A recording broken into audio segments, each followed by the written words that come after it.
उसूलों पे आ जाए तो टकराना जरूरी है, और गुरु जिंदा हो तो जिंदा नजर आना जरूरी है।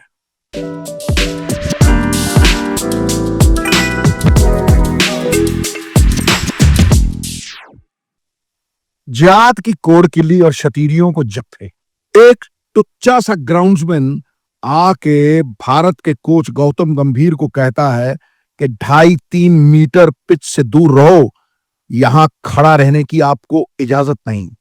अपमानजनक था।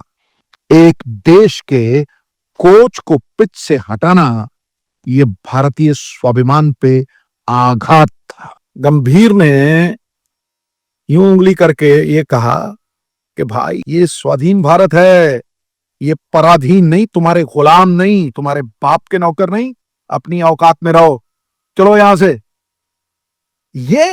ये जो आज गौतम गंभीर ने किया है ना, जब भी स्वाभिमान पे आघात होता है, कोई अपमान होता है ना, टीम इकट्ठी होती, टीम में एक अलग चकती। आप देखिए मंकी गेट हुआ, हरभजन की और एंड्रू साइमंड्स की लड़ाई हुई, पर्थ में भारत जीत गया। याद है इंग्लैंड में जब राहुल द्रविड़ वो कॉन्ट्रैक्ट्स का इशू हुआ था, टीम एकदम से इकट्ठी हो गई थी और जीत का जुनून कहीं ना कहीं भारतीय झंडे की तरह लहरा। हार का मतलब ख्याल भी नहीं आता।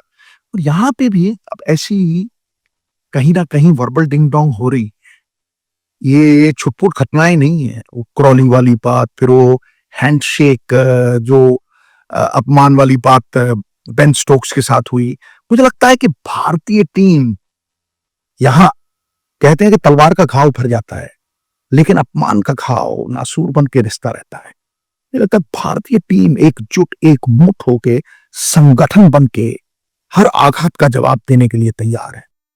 याद है आपको धोनी की टीम जब गई थी 2007 में, लोग कहते थे यार बड़े बड़े सीनियर्स थे यार, कितने कितने सीनियर्स, कोई इस फॉर्मेट को खेलने को ही तैयार नहीं।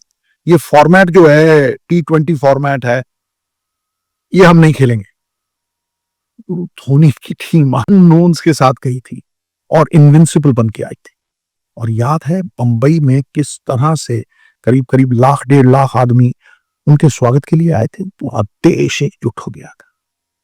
तो ऐसा नहीं है कि भारतीय टीम किसी पे भी निर्भर है। मुझे लगता था कभी कभी कि बुमराह इंडिस्पेंसिबल है, लेकिन अगर आप देखें एजबेस्टन में जब जीते बुमराह नहीं थे। जब कैबा में जीते, भारतीय टीम जब कैबा में जीती, तो वो आदमी जिन्होंने 2 बंदे थे उसमें जिन्होंने डेब्यू किया था, शुभमन गिल और मोहम्मद सिराज, और उसके साथ ऋषभ पंत, गुरु दोनों ने भूमिका निभाई थी वहां। एक ने 5 विकेट लिए थे, दूसरे ने 92 रन बनाए थे। तो जब जज्बा जागता है, कहीं ना कहीं जुनून जागता है, तो मुझे लगता है कि भारतीय टीम फिर किसी पर निर्भर नहीं रहती और कॉम्बिनेशन वैसे भी मैच जिताते हैं। तो गुरु सबसे बड़ी कड़ी अब इस कॉम्बिनेशन की क्या है, मैं उस पर बात करना चाहता हूं। काफी बात की है, लेकिन इस बात तो मैं पूरी तरह से तुला हुआ हूं कि यहां पे उसके बगैर गुजारा नहीं होने वाला, और सबसे ज्यादा अनिवार्य कुलदीप का इस टीम में आना है। कुलदीप ने अपना डेब्यू किया, आपको याद होगा धर्मशाला में डेब्यू किया 2017 में, 9 विकेट लिए थे। और कुलदीप एक विलक्षण कैटेगरी है, एक रिस्ट स्पिनर है। कभी सोचा था कि ऑस्ट्रेलिया वॉर्न के बगैर खेल रही? कभी सोचा था कि सुनील गावस्कर बगैर एल शिवरामाकृष्णन के ग्राउंड पे उतर जाएंगे? जब भी इंग्लैंड खेलता था, पहले मैच में बगैर रणजी ट्रॉफी, बगैर किसी मतलब डोमेस्टिक क्रिकेट के, सीधा टेस्ट मैच खिलाया था। और मैं कहता हूं भारतनाट्यम करा दिया था गोरों का, ऑल आउट कर दिए थे। इमरान खान कभी कादिर के बगैर, ओ पाऊ चल भाई, कभी उसके बगैर उतरे थे। ये वो बंदा है गुरु जिसने पिछले सीरीज में 19 विकेट लिए थे। 2024 में जब भारत आई थी, 19 विकेट लिए थे। ये जो 8वां नंबर है ना, यहां पे बैटिंग को लंबा करने के चक्कर में अब समझौता नहीं होना चाहिए। देखो गुरु, अगर शार्दुल ठाकुर की बात करें, इवन वॉशिंगटन की बात करें, वॉशिंगटन सुंदर की बात करें, 13 मैच खेले इन लोगों ने। 13 मैच में, ये तीनों ने 13 मैच में, एक की 33 है, दूसरे की 30 है, और कुलदीप की 13 मैच में गुरु 56 विकेट है, वो 8वें नंबर पे, और मुझे लगता है कि वो 8वां नंबर इस बार कुलदीप खेलेगी। और ओवल पे मैं पहले ही कह चुका हूं कि किस तरह से तीसरे चौथे दिन जब रफ अप होता है, स्क्रफ्ट अप सरफेस होता है, तो भाई हर तरह से एक स्पिनर, खास तौर पे एक रिस्ट स्पिनर, फिंगर स्पिनर कभी भी वीकनेस नहीं रहा इंग्लैंड की, लेकिन रिस्ट स्पिनर आप माइक कैटिंग की टीम देख लीजिए, कोई टीम देख लीजिए, शेन वॉर्न को एक ऐसा ट्रुप का इक्का मानता था ऑस्ट्रेलिया के 3-4 साल उन्हें काउंटी क्रिकेट नहीं खेलने दिया कि एक मिस्ट्री स्पिनर है, इंग्लैंड को ये पता नहीं लगना चाहिए। और एशेज सीरीज में वॉर्न 30-30, 40-40 विकेट भी लेते हुए मैंने देखा है। इसलिए अगर इस सीरीज को स्क्वायर अप करना है तो आपकी टीम बहुत जबरदस्त होनी चाहिए। और ये नहीं है कि Kuldeep is a mug with the bat, he is no mug with the bat. आपको याद होगा कि रांची में जब टेस्ट मैच चल रहा था तो इंग्लैंड ने 353 रन बनाए और भारत 117 के ऊपर 7 आउट था, और वहां ध्रुव जुरेल के साथ कुलदीप की वो 86 रन की पार्टनरशिप ग्रुप, और हम लोग 307 तक पहुंचे, और फिर उसके बाद वो मैच जीते। यही नहीं, चिटागोंग में जब 9 विकेट लिए कुलदीप ने, उसके बाद उसे ड्रॉप कर दिया गया। 8 विकेट लिए थे वहां, मैच जिताया था, फिर ड्रॉप कर दिए थे। तो ये जो मतलब इनकरेज ना करना एक जेन्युइन रिस्ट स्पिनर को, एक रैरिटी को, इट्स अ डाइंग आर्ट। लेकिन कुलदीप जैसे लोग, मिस्ट्री स्पिनर जो हैं, वो किसी भी जगह पे आपको they can actually turn a ball on a glass top. ये आपको कहीं पे भी मैच जिता सकते हैं। और साइकोलॉजिकल एडवांटेज जो है, इतना बड़ा साइकोलॉजिकल एडवांटेज है, वो आप कैसे गंवा सकते हैं? तो मुझे लगता है कि यहां पे टीम बगैर बुमराह होगी, टीम बगैर पंत होगी, टीम बगैर शार्दुल होगी, टीम बगैर अंशुल कंबोज होगी। नो हार्ड फीलिंग्स, क्योंकि भैया मेरिट ऑनर नहीं करती, समझे कि नहीं? तो अगर कुलदीप आते हैं और बुमराह नहीं खेलते हैं, हालांकि मैं ये मानता हूं कि बुमराह को खेलना चाहिए। देखिए, बुमराह को भी प्रेरणा लेनी चाहिए पंत जैसे लोगों से कि फ्रैक्चर्ड पैर के साथ एक पांव पे बंदा नीचे उतर आया खेलने के लिए, देश की साख के लिए, वो एक बहुत बड़ा एग्जाम्पल है।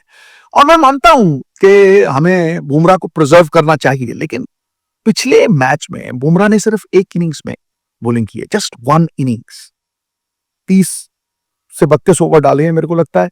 उससे पहले मैच में जब फर्स्ट मैच खेले थे तो मेरे ख्याल से 45 ओवर डाले थे, और लास्ट डे उन्होंने कोई बॉलिंग भी नहीं की है। तो करीब करीब 5-6 दिन का रेस्ट है, एक इनिंग्स बॉलिंग डाली है। यहां पे सीरीज दांव पे लगी हुई है, वहां बुमराह को खेलना चाहिए। लेकिन अगर नहीं भी खेलेंगे तो भी वो एक मुकुट में बहुत नायाब हीरे हैं। तो इसके बावजूद भी मैं मानता हूं कि अर्शदीप सिंह खेलें, आकाशदीप खेलें, और उसके साथ मोहम्मद सिराज खेलें, और साथ में कुलदीप खेलें। तो 3-3 दीपक जलेंगे गुरु।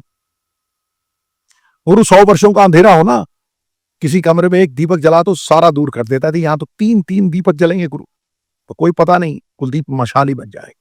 तो ये बड़ा इंपॉर्टेंट है कि अगर ये टीम हमारी खेलती है, और मेरी जो टीम है वो बड़ी साफ है, कि भाई शुरू में जायसवाल, केएल राहुल दोनों फॉर्म में, राइट, दोनों 100 बनाए बैठे। तीसरे नंबर पे साई सुदर्शन, जबरदस्त खिलाड़ी, a man for the future, a great investment. Gill, अब गिल पे आ जाओ। गिल तो यार मतलब तेरा कमाल तू जाने, मुझे तो सब कमाल लगता है, सब कमाल लगता है कि एक अजूबे की तरह उभर के आए हैं।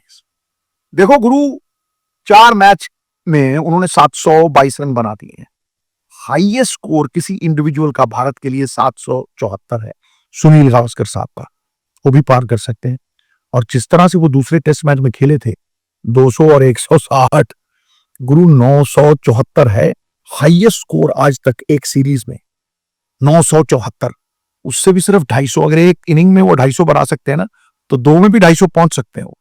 तो डॉन ब्रैडमैन का 974 वो भी खतरे में।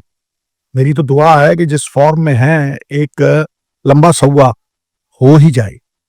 ये वो ग्राउंड है जहां पे, मैं कॉन्फिडेंस दिलाने के लिए नहीं कह रहा हूं, मैं हकीकत के लिए कह रहा हूं कि 2021 में हम मैच जीते थे।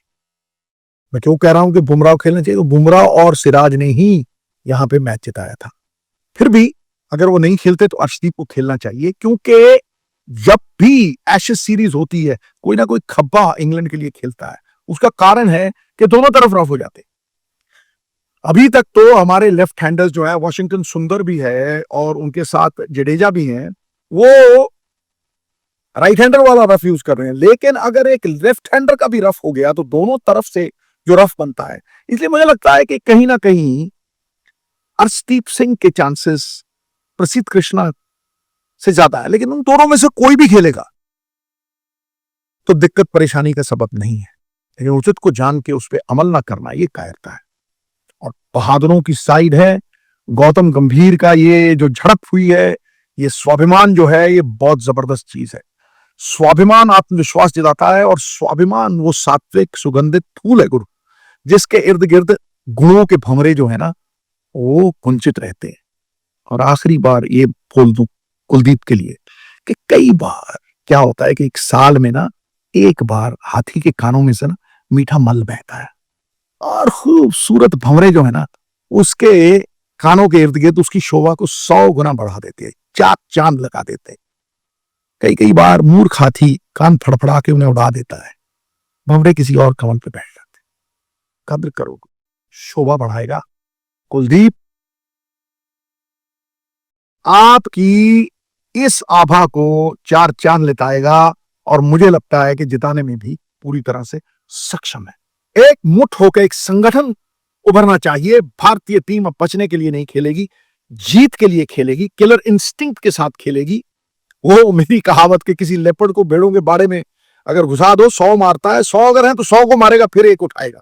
उस किलर इंस्टिंक्ट, उस रूथलेस अग्रेशन के साथ भारतीय टीम को खेलना चाहिए। वो रूथलेस अग्रेशन जो आज गौतम गंभीर ने उस ग्राउंड्समैन को दिखाया, जो 2 साल पहले इसी पिच के ऊपर ब्रेंडन मकल्लम के साथ खुद का 150 किलो का रॉली पॉली वेट लेके ग्राउंड के ऊपर चढ़ा हुआ है। तो भारतीय टीम का नगाड़ा बजना चाहिए, जीत का नगाड़ा सदा हक मित्रा, ऐथे रख खटे।